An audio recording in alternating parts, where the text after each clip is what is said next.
अस्सलाम वालेकुम स्टूडेंट्स। इस वीडियो के अंदर हम कॉम्प्लेक्स एनालिसिस के ग्रैंड क्विज को डिस्कस करने वाले हैं। वन बाय वन हम सारे के सारे क्वेश्चंस को देखेंगे। तो इसमें हमारा जो फर्स्ट क्वेश्चन है, क्वेश्चन नंबर 1, सवाल ये था कि possible branch points of f of g is equal to tangent inverse g r. इसके आपने बताने हैं भाई इस फंक्शन के जो ब्रांच पॉइंट्स हैं वो कौन कौन से हैं। ऑप्शंस हमें दी हुई हैं +-1, +-आयोटा, +-1 और +-आयोटा, और फोर्थ हमारे पास है 0।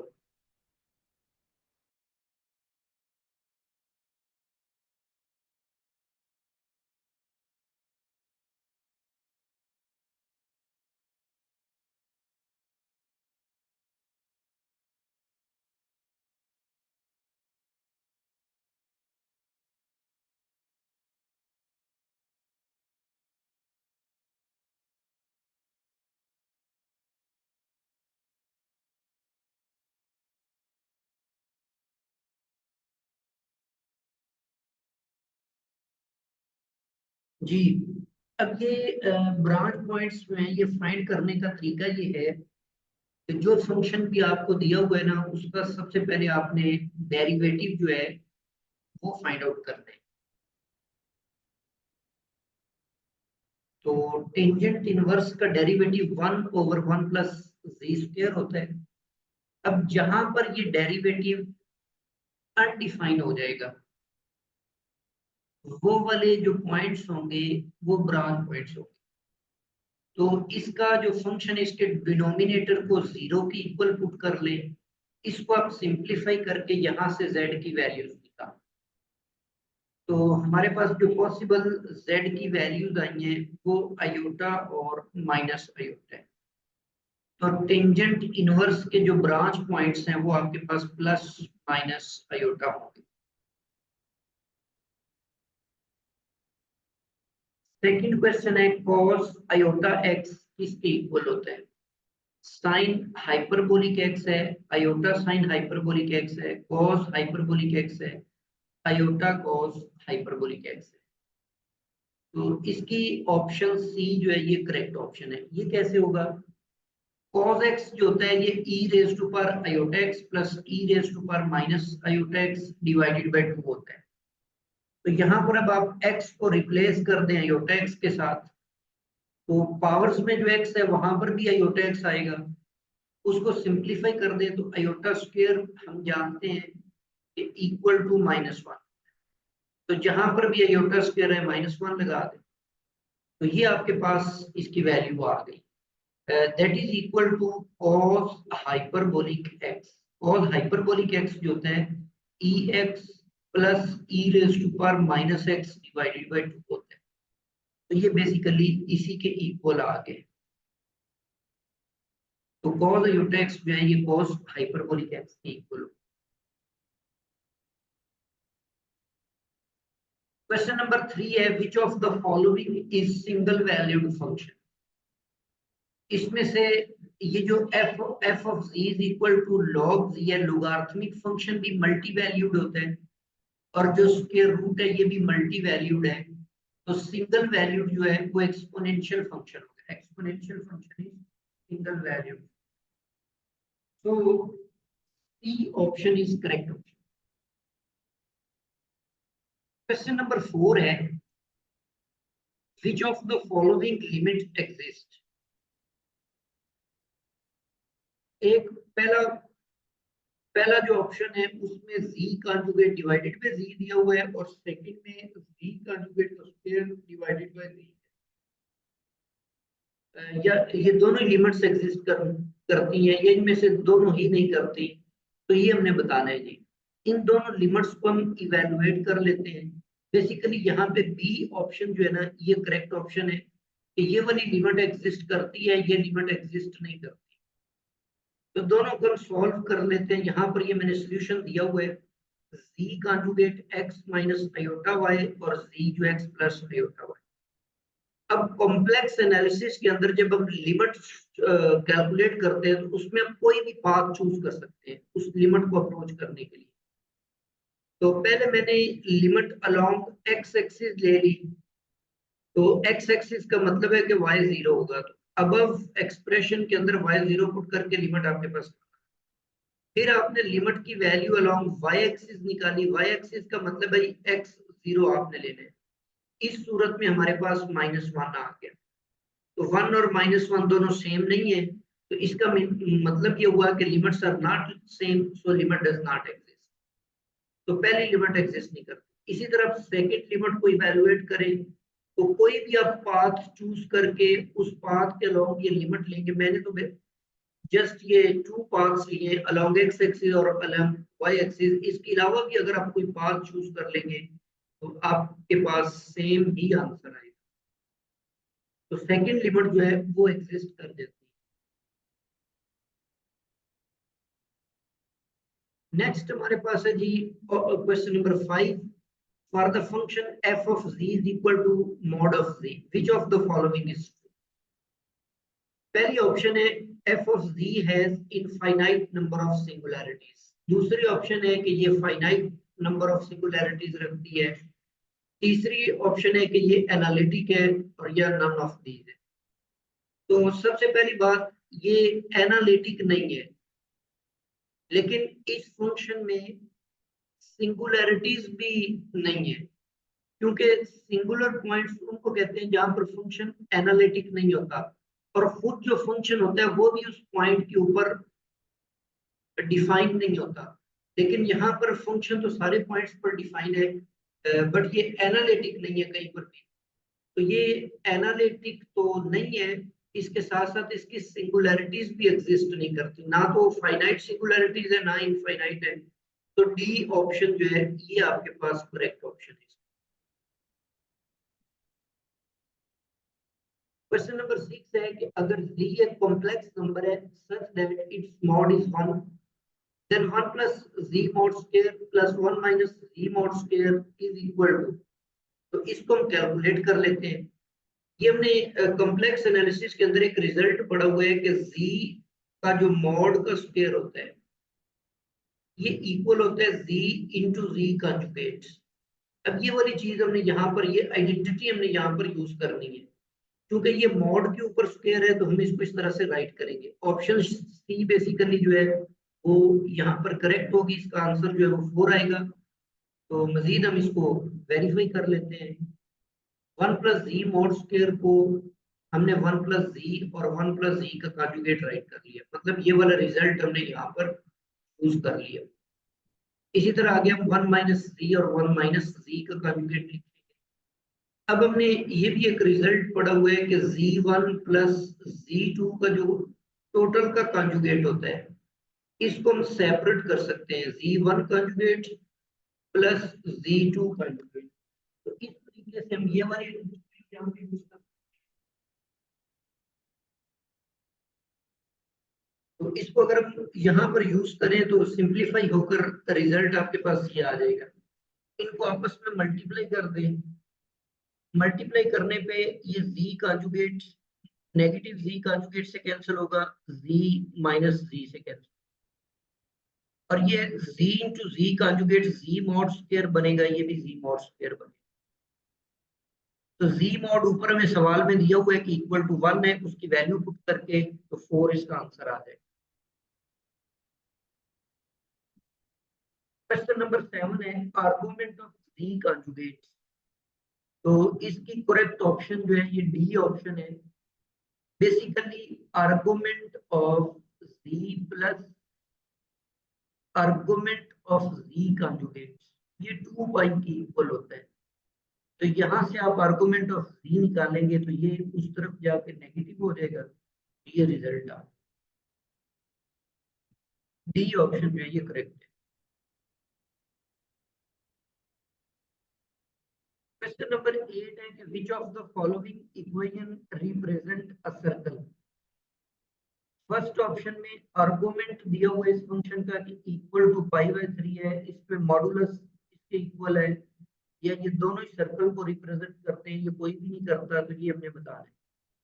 ऑप्शन सी यहाँ पर करेक्ट है कि ये दोनों ही सर्कल को रिप्रेजेंट करते हैं।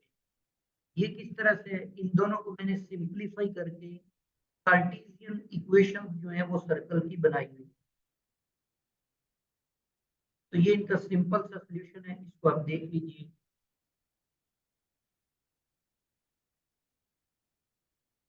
जी क्वेश्चन नंबर 9 है कि function f of z is equal to x square y raise to power 5 into x plus iota y divided by x raise to power 4 plus y raise to power 10। तो ये आपने तब use करना है जब z not equal to 0 हो, और f of z आपने 0 लेना है जब आपके पास z 0। मतलब ये पीस वाइज फंक्शन है, इसको यूं भी राइट कर सकते हैं आप। तो ये है भाई x square y raise to power 5 x plus iota y और divided by x4 y raise to power 10।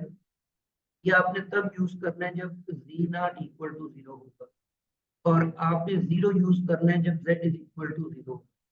तो इस तरह से हमें ये फंक्शन डिफाइन करके दिया हुआ है। तो आपने बताना है कि ये फंक्शन एनालिटिक सीआर इक्वेशन को सेटिस्फाई करता है 0 पर, एनालिटिक है, डिफरेंशिएबल है, ये सारी ट्रू है। तो ऑप्शन ए इसमें बेसिकली करेक्ट है कि ये सिर्फ सीआर इक्वेशन को सेटिस्फाई करता है, एनालिटिक भी नहीं है और डिफरेंशिएबल भी नहीं। तो ये पहले मैंने सीआर इक्वेशंस को चेक किया हुआ है, तो इसको आप देख लीजिएगा, और फिर मैंने इसका डेरिवेटिव 0 पर कैलकुलेट किया हुआ है। तो ये भी मैंने डेरिवेटिव इवेलुएट करने के लिए 2 डिफरेंट पाथ्स लिए। पहला पाथ जो था वो तो एक लाइन थी, तो उसके अलोंग ये डेरिवेटिव 0 निकला है। सेकंड मैंने कोई कर्व ली है, इस कर्व के अलोंग ये 1/2 निकला है, तो डेरिवेटिव की वैल्यूज बराबर नहीं है, तो ये डिफरेंशिएबल नहीं है। जो डिफरेंशिएबल नहीं होता वो एनालिटिक भी नहीं होता। तो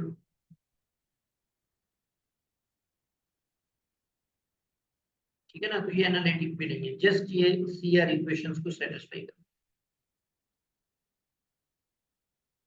नेक्स्ट हमारे पास है जी, इनमें से बताना है कि पीरियोडिक फंक्शन कौन सा नहीं है। तो ट्रिग्नोमेट्रिक फंक्शंस तो पीरियोडिक होते हैं, कॉम्प्लेक्स के अंदर ये जो एक्सपोनेंशियल फंक्शन है ये भी पीरियोडिक होता है। तो इसका करेक्ट ऑप्शन जो होगा ये नन ऑफ दीज होगा। तो साइन z का पीरियड 2 पाई होता है, cos z का भी 2 पाई होता है, जबकि e raise to power z का जो पीरियड है वो एक प्योर इमेजिनरी कॉम्प्लेक्स नंबर है, दैट इज 2 पाई आयोटा। ये इसका पीरियड है e raise to power z।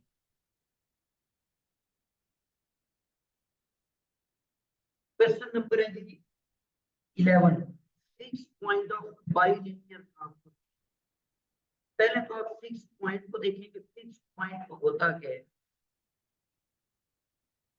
अब इसमें सिंपल सी डेफिनेशन है कि कोई भी फंक्शन का फिक्स पॉइंट होगा जी, अगर f ऑफ z इटसेल्फ आ जाए तो फिर उस पॉइंट को हम फिक्स पॉइंट का नाम देंगे। तो अब यहाँ पर अगर हमने फिक्स पॉइंट निकालना है तो इस फंक्शन को w को आप इक्वल टू z सपोज कर दें। तो इसको आप सिंपलीफाई कर लेंगे, w की वैल्यू इसको सिंपलीफाई करके यहाँ से z की वैल्यू निकाल दी तो ये 2 निकल आएगा। तो अब आप इसको वेरीफाई नहीं कर सकते हैं, हमें जो फंक्शन दिया हुआ है f ऑफ वो है 3z माइनस 4 और divided bye z minus z को आप 2 से रिप्लेस करेंगे तो ये 6 हो जाएगा, 6 माइनस 4 और 2 माइनस 1। तो ये बेसिकली 2 के इक्वल ही आ रहा है। तो इसका मतलब है कि 2 जो है ये 2 हमारे पास इसका फिक्स पॉइंट।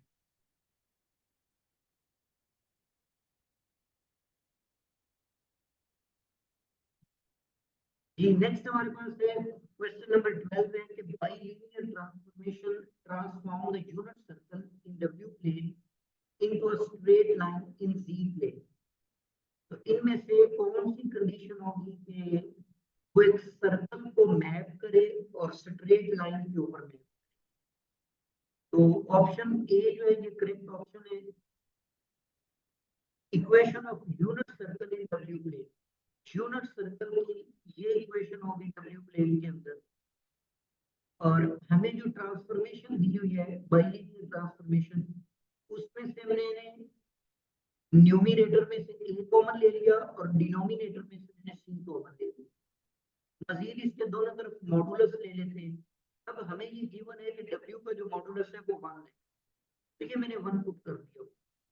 मजीद इसको अगर आप सिंपलीफाई कर लें तो ये इस सूरत में आ जाएगा। यहाँ पर आप याद रखें कि कॉम्प्लेक्स के अंदर z प्लस कोई नंबर λ1 और z प्लस यहाँ पे कोई नंबर, और अगर ये इक्वल टू 1 आ जाता है तो फिर ये रिप्रेजेंट करता है इक्वेशन ऑफ स्ट्रेट लाइन। यूं आप राइट कर सकते हैं या इसको यूं भी कह सकते हैं कि z plus λ1 equal to z plus λ2। ये आपके पास इक्वेशन ऑफ स्ट्रेट लाइन। तो यहाँ पर ये जो c mod c divided by a का मॉड है, it must be equal to 1 so that it becomes a straight line. तो which represent equation of straight line, तो यहाँ से हमें ये वाली कंडीशन मिल गई कि c मॉड और a मॉड ये अगर आपस में सेम होंगे, इक्वल होंगे, तो उस सूरत में ये बाइलिनियर ट्रांसफॉर्मेशन यूनिट सर्कल को स्ट्रेट लाइन के ऊपर मैप करेगी।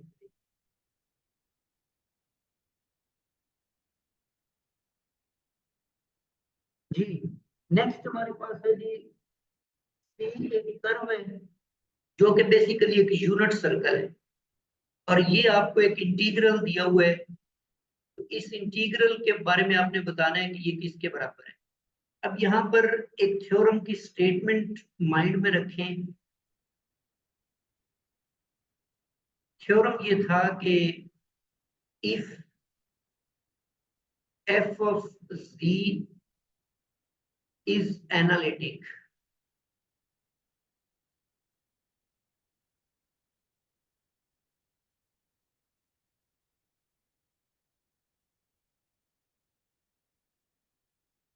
on a region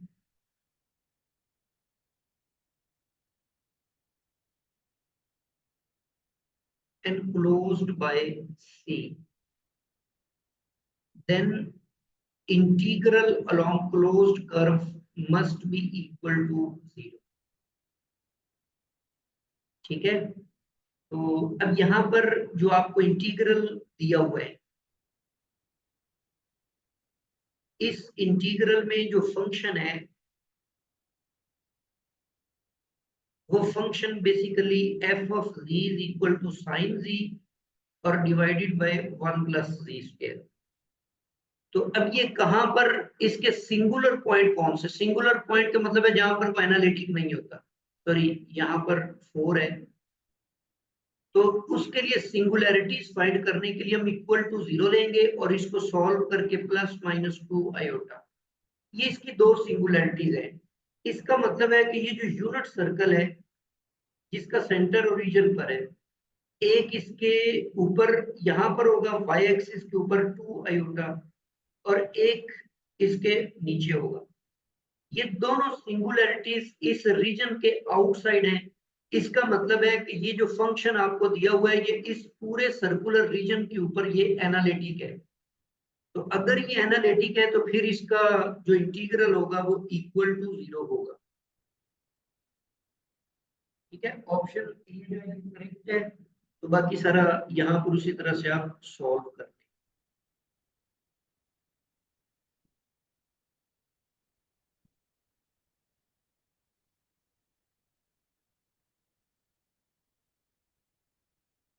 question number है जी 14, बिल्कुल प्रीवियस क्वेश्चन की तरह, लेकिन यहाँ पर एक और रिजल्ट माइंड में रखेंगे कि अगर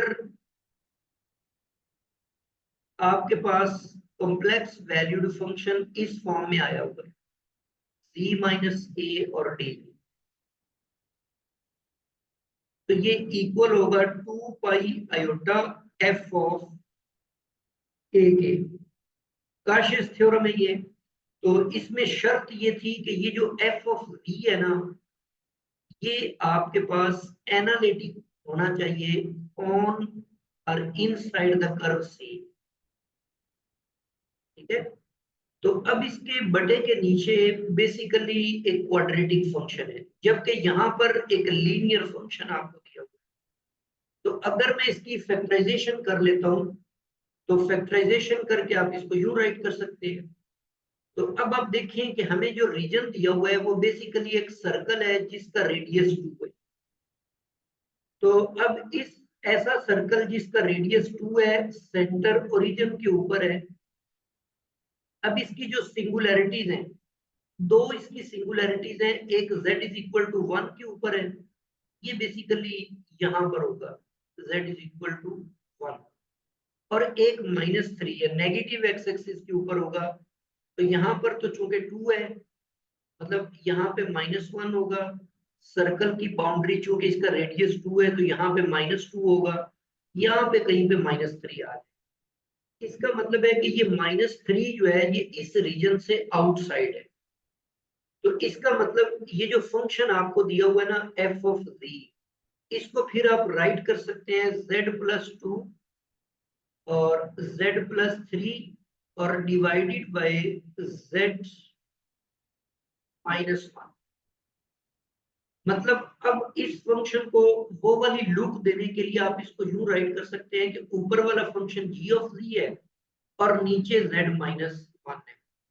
तो अब जब आप इसका इंटीग्रल लेंगे c के अलावा, तो वो बेसिकली क्या बन जाएगा, this is equal to 2 pi iota और g ऑफ 1।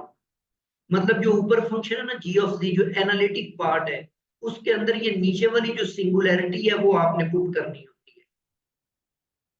ठीक है, तो ये वाला तरीका हम यहाँ पर इस्तेमाल करेंगे। तो ये 2 पाई आयोटा आ गया, इसमें से अब इसकी फैक्टराइजेशन करके ये वाला फैक्टर तो उसमें से निकाल देंगे, बाकी ये वाला जो पोर्शन है ये सारे का सारा एनालिटिक पोर्शन है। तो उस एनालिटिक पोर्शन के अंदर z इज इक्वल टू 1 आपने पुट कर दिया हुआ है, तो रिजल्ट आपके पास ये निकला है। तो अब यहाँ पर ये ऑप्शन तो गिवन ही नहीं है, तो D option is the correct option, none of these इसका आंसर आएगा।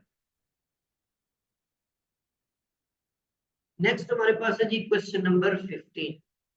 हमने बताना है भाई ये आपके पास जो इंटीग्रल है ये इक्वल टू 0 किस रीजन के अंदर है, डिफरेंट रीजन्स दिए हुए हैं। अच्छा, पहले तो हम इसको देख लें भाई, डिनोमिनेटर के अंदर z³ - 2z² है, तो इसमें से अगर हम z² कॉमन निकाल लें तो ये बनेगा z-2। तो इसका मतलब है यहां से अगर हम इसको इक्वल टू 0 रखें तो z बराबर है 0 आएगा और z बराबर है 2 आएगा।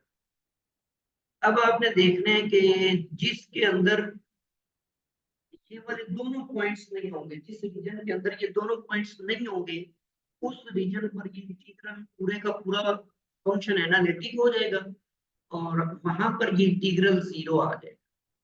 अब ये जो फर्स्ट वन हमारे पास है ये तो एक यूनिट सर्कल है जिसका सेंटर ओरिजिन के ऊपर है, तो ये यहाँ पर आ जाएगा। तो 0 इसमें बिलोंग कर गया, z इज इक्वल टू 0 जो है ये इसके अंदर आ गया, तो यहाँ पर तो इंटीग्रल 0 नहीं होगा। सेकंड हमारे पास जो सर्कल है इसका जो रेडियस है ये 2 है और ये आयोटा है, मतलब यहाँ पे 1 फर्ज कर ले, ये 2 है और इधर इसका सेंटर यहाँ पर है, रेडियस इसका 2 है। तो अब ये कुछ इस तरीके से बन जाएगा,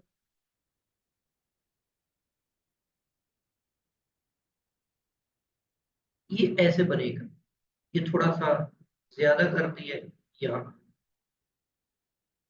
तो ये इसका सेंटर है। अब इसके अंदर z इज इक्वल टू 2 जो है ना ये शामिल हो गया है, क्योंकि ये z इज इक्वल टू 2 यहाँ पर है, तो ये चीज sorry z is equal to 2 x axis के ऊपर हमने ले लिया।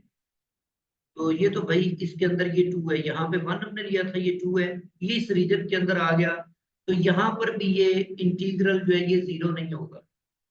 तीसरा हमारे पास रीजन है भाई, वो भी हम ड्रॉ कर लेते हैं। अब इसमें ये 1 दिया हुआ है, रियल एक्सिस के ऊपर 1 लेने हैं आपने, और इमेजिनरी जो एक्सिस है वहां पर आपने 2 लेने हैं। तो इसका सेंटर यहां पर आ जाएगा और रेडियस इसका 2 है। तो अब इसका रेडियस 2 बनाने के लिए हम ऐसे बना लेंगे, और ये इस तरह से नीचे आ जाएगा, और यहाँ पर भी इस तरह से जाते हुए यहाँ पर ये आ जाएगा। तो इसको जब आप इस तरह से बनाते हैं तो ये कुछ इस तरह से बन जाएगा। अब यहाँ पर जो 0 है ये भी इस रीजन से आउटसाइड है,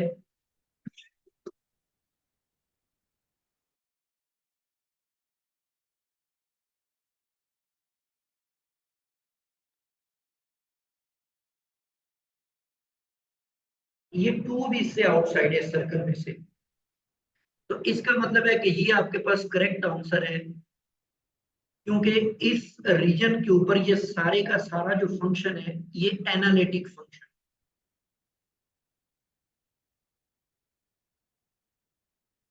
तो C option is the correct option. जी नेक्स्ट हमारे पास क्वेश्चन नंबर 16 है। Principal part of Lorentz expansion of f of z contains finite number of terms, then there is a removable singularity या essential singularity या pole या none of these। तो इसमें याद रखें जो रिमूवेबल सिंगुलैरिटी होती है इसमें जो प्रिंसिपल पार्ट होता है, हाँ प्रिंसिपल पार्ट जो होता है ये 0 होता है, और एसेंशियल सिंगुलैरिटी के अंदर जो प्रिंसिपल पार्ट होता है लॉरेंट सीरीज का, इसकी इनफाइनाइट टर्म्स होती है। ठीक है, इनफाइनाइट नंबर ऑफ टर्म्स होती हैं, और जो पोल होता है इसके अंदर प्रिंसिपल पार्ट की फाइनाइट होती है। तो उसने चूंकि फाइनाइट पूछा हुआ है तो इसका मतलब है सी ऑप्शन जो है ये करेक्ट ऑप्शन होगा, पोल इसका आंसर आएगा। क्वेश्चन नंबर 17 है कि f of z is analytic at z is equal to a, then its residue at z is equal to a will be। अच्छा, रेजिड्यू जो होता है, रेजिड्यू को हम इस इंटीग्रल से डिफाइन करते हैं। अब जब ये एनालिटिक हो गया ना तो इसका मतलब है कि ये इंटीग्रल 0 हो जाएगा। अभी हमने पिछले किसी सवाल के अंदर भी ये रिजल्ट इस्तेमाल किया। तो जब ये इंटीग्रल 0 हो गया तो फिर उस सूरत में रेजिड्यू भी 0 हो गया। तो ए ऑप्शन जो है ये करेक्ट होगी कि अगर एफ ऑफ जी एनालिटिक है तो फिर उसका रेजिड्यू उस पॉइंट के ऊपर 0 होगा। जी नेक्स्ट इसी तरह का एक सवाल है, रेजिड्यू कैलकुलेट करने हमने at z is equal to 2। तो इसको आप यूं लिखेंगे, रेजिड्यू आपने f का कैलकुलेट करना है एट 2 कैलकुलेट करना है। अब इसका तरीकेकार ये होता था कि लिमिट z अप्रोचेस टू 2, और यहाँ पर आपने z -2 राइट करना है, इधर आपने फंक्शन लिखना है। तो उस सूरत में ये आपके पास लिमिट आ जाएगी जी, लिमिट z अप्रोचेस टू 2, और f ऑफ z में से ये z -2 जो है डिनोमिनेटर में से उसे कट कर देंगे, तो बाकी आपके पास कैंसिल करने के बाद डिनोमिनेटर में z -1 और z -3 आ जाए। इसमें 2 पुट करेंगे तो -4 आंसर आएगा। So correct option is minus.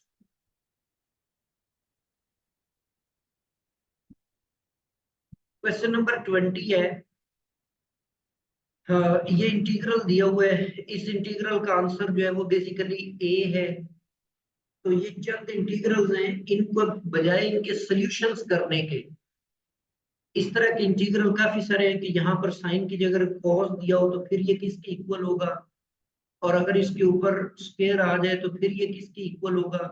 तो ये 4-5 रिजल्ट्स हैं, इनको आप ज़बानी याद कर लें। ये याद करने वाले सवाल है बजाय इनको सॉल्व करने के, क्योंकि इनके सॉल्यूशंस जो है वो वेरी लेंथी हैं।